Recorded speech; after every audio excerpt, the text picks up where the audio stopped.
이 약을 드시면서 기미 레이저를 받으면 기미 레이저의 효과를 온전히 누릴 수 있는 새로운 기미를 막아줍니다.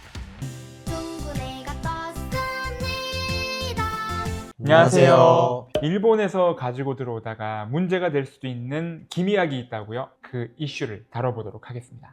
저는 일본에 갔다가 그런 울트라샵이라는 데 갔어요. 계산하고 집에 가려는데 되게 낯익은 게 있는 거예요. 트란시노 그냥 팔더라고요. 우리나라에서 쉽게 구하는 약을 외국에서 구하기 힘든 경우도 있고, 우리나라에서는 처방전이 필요한 약들이 이제 외국에서는 그냥 일반 약국에서 구매할 수 있는 경우들도 있죠. 일본에서는 약사법상 트라넥삼산이라고 하는 기미 억제제를 일반 약국에서 구매를 할 수가 있습니다. 약국에 들어갔다는 느낌이 아니라 돈키호테 이런 데에 있는 이제 약사가 한 분 앉아 계시고 약도 이제 마트처럼 파는 그런 데도 팔더라고요. 처방전이 필요한 약을 우리가 전문의약품, 일반 약국에서 구매할 수 있는 약을 일반의약품으로 통칭을 하는데요. 우리는 왜 그 약이 전문의약품이고 이제 거기는 왜 그게 일반의약품인지 다뤄보기 전에 그 트라넥삼산이라고 하는 건 어떤 약이길래 기미에 도움이 되는지 먼저 한번 간단하게 정리해보고 말씀 나누면 더 이해가 편하실 것 같아요. 트라넥삼산이라고 하는 성분은 기미를 없애는 약인가요? 아니면 기미가 좀 덜 생기게 해주는 약인지 그게 저는 좀 말씀해 주셨으면 좋겠어요. 기미가 보통은 이제 자외선이나 호르몬 영향이나 뭐 마찰 같은 자극을 받으면 악화가 되는데, 이 악화되는 거를 일단은 좀 막아준다 이렇게 생각하시면 될 것 같고요. 트라넥삼산은 이제 지혈제로 나온 약이긴 하는데, 멜라닌 세포를 이제 자극해서 색소를 만들 수 있는 그 플라스민이라고 하는 물질이 있는데, 플라스민 물질 생성을 좀 억제해주기 때문에 도움이 되고, 보통은 이제 전문의약품이니까 의사분들하고 상의를 하고 복용 여부를 결정해야 될 것 같습니다. 자판기처럼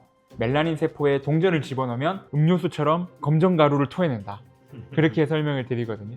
근데 이제 그 멜라닌 세포를 자극하는 큰 동전 두 가지가 플라스민하고 타이로시네이즈, 그 두 가지가 멜라닌이라고 하는 자판기에서 검정색이 막 나오도록 만들어주는 건데, 이제 그 두 가지를 좀 트라넥삼산이 억제를 해주는 거잖아요. 쉽게 말하면 멜라닌에게 검정색 물질이 만들어지는 걸 차분하게 만들어주는, 기미라고 하는 건 자외선 호르몬에 의해서 우물에서 샘솟듯이 올라오기 때문에 새로운 인풋을 막아주면서 아웃풋을 만들어주면 더 큰 효과를 얻을 수 있다. 그렇게 설명을 드리거든요. 산부인과나 이런 데서 지혈을 막기 위한 목적으로 사용되는 약인데, 도란자민이라고 가장 많이 알려져 있고 트라네겜 혹은 그 트란시노전까지 여러 가지 약들이 있는데, 지혈제로 쓰기 때문에 혈전증을 유발할 수가 있어서 관상동맥 질환이 있거나 아니면 혈전에 관련된 이슈가 있는 가족력을 가지고 계시는 분들은 복약을 피하도록 저희가 권고를 드리잖아요. 그런 약이면 사실 저는 충분히 처방전을 강요당하는 약이라고 저는 생각을 할 수 있을 것 같은데, 일본에서는 왜 그 약이 통용이 되는지 혹시 그 배경을 좀 알고 계시나요? 사실 이게 혈전을 만든다기보다는 혈전이 만들어졌을 때 그걸 녹이는 걸 좀 막아주는 용도인데요. 이 정도 약을 먹는다고 해서 이게 그렇게 문제가 되진 않습니다.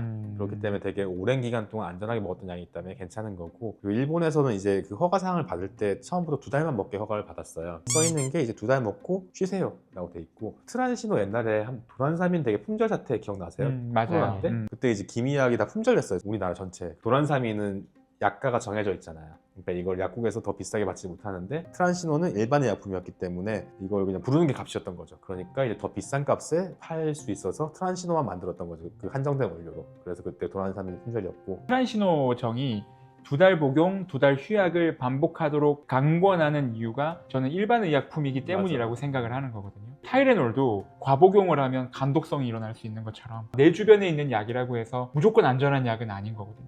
도란자민을 처방을 계속 해도 되는 이유는 의사들의 모니터링이 있기 때문이라고 저는 생각을 합니다.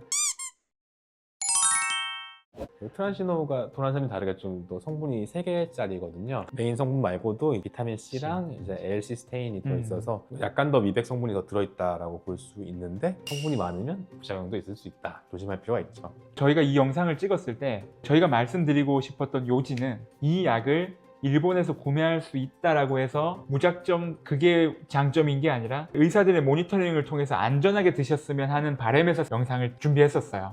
그게 지금 우리가 드리고 싶은 요지이기도 하고요. 우리가 또 조사를 하면서 드리고 싶은 한 가지 팁이 있는데, 그 약을 일본에서 구매를 했는데 한국으로 들여오는 과정에서 문제가 생길 수 있다고 하더라고요. 그 팁을 좀 전달해 드리고 싶은데, 제한이 되는 부분이 있는 건가요? 아니요, 서류가 필요하지는 않아요. 기본적으로 내가 사용하는 실사용자만 구입을 할 수가 있고요. 한국에 들어올 때 2달치 이내를 가져오라고 되어 있더라고요. 그 이상을 가져오는 건 안 된다.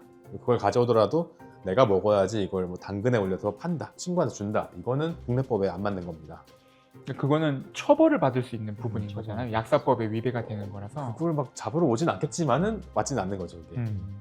그리고 가격이 국내 트란시노보다 조금 싸거든요. 근데 또 도란사민이 더 싸요. 우리나라 도란사민이. 처방전을 받는 귀찮음이 있지만은 도란사민이 조금 더 가성비는 좋다. 왜냐하면 다른 성분이 안 들어있고 얘네는 약가가 정해져 있는 약이에요. 통제를 받는 약이죠. 사실 저는 해외에서 이제 약을 사는 걸 그렇게 선호하는 편은 아니거든요. 그걸 마치 기념품 사듯이 소염 진통제 사서 막 모아서 오고 동전 파스 사가지고 네, 소화제 사서 오고 막 그러시는데 이게 몸에 붙이는 거랑 먹는 거는 차원이 다른 문제라서 홍기 원장님이랑 스위스 갔다가 그때 나 복통 엄청 심해가지고 거기 드러그 스토어 가가지고 짜먹는 거 받아왔었는데 그것도 거의 PPI였잖아요. 아, 그러니까 맞아. 그것도 위산분비 PPI 를? 그런 거였거든요. 그래서 나중에 먹고 아 살겠다 그러고 나중에 보니까 이거를 내가 지금 처방도 없이 먹었네 이랬던 기억이 있거든요. 근데 이제 그렇다고 그거를 제가 이만큼 사오진 않죠. 우리나라에서 충분히 안전하게 처방받을 수 있고 그리고 사실 한국은 의료 접근성이 워낙 뛰어나기 때문에 그런 약 타려고 막 30일을 기다려야 되고 그런 거 아니니까 안전한 모니터링 속에서 약을 드시기를 바랍니다. 저는 거기서는 쉽게 구할 수 있지만 편의점 가는 수고나 한국에서 병원 가는 수고나 저는 비슷한 수고라고 생각을 하거든요. 기미가 아니고 뭐 흑자, 검버섯 있는데 맞아요. 약 먹으면 사실 효과는 없거든요. 기미에만 도움이 되는 거고 병변도 확인하고 겸사겸사 이렇게 필요하면 처방도 받고 다른 치료도 하고 이렇게 하면서 얘기도 듣고 하면서 처방받으면 더 좋을 것 같아요. 맞습니다. 그 아까 말씀하셨다시피 이 약이 이제 기미를 만들지 않게 하는 거지 깨는 건 아니거든요. 생긴 그러니까 막 없어. 만들어진 건 또 깨줘야죠, 레이저로. 음. 그래서 레이저로 깨면서 먹을 때 가장 큰 효과를 보이는 거죠. 이 약을 드시면서 기미 레이저를 받으면 기미 레이저의 효과를 온전히 누릴 수 있는 거죠. 새로운 기미를 막아주니까. 오늘은 뭐 트란시노를 포함한 그 경구 트라넥삼산 제제에 대해서 서로 얘기 나눠봤는데요. 오늘 영상이 이제 도움이 되셨다면 피부는 오늘도 맑음, 좋아요, 구독, 알림 설정 부탁드리겠습니다. 감사합니다.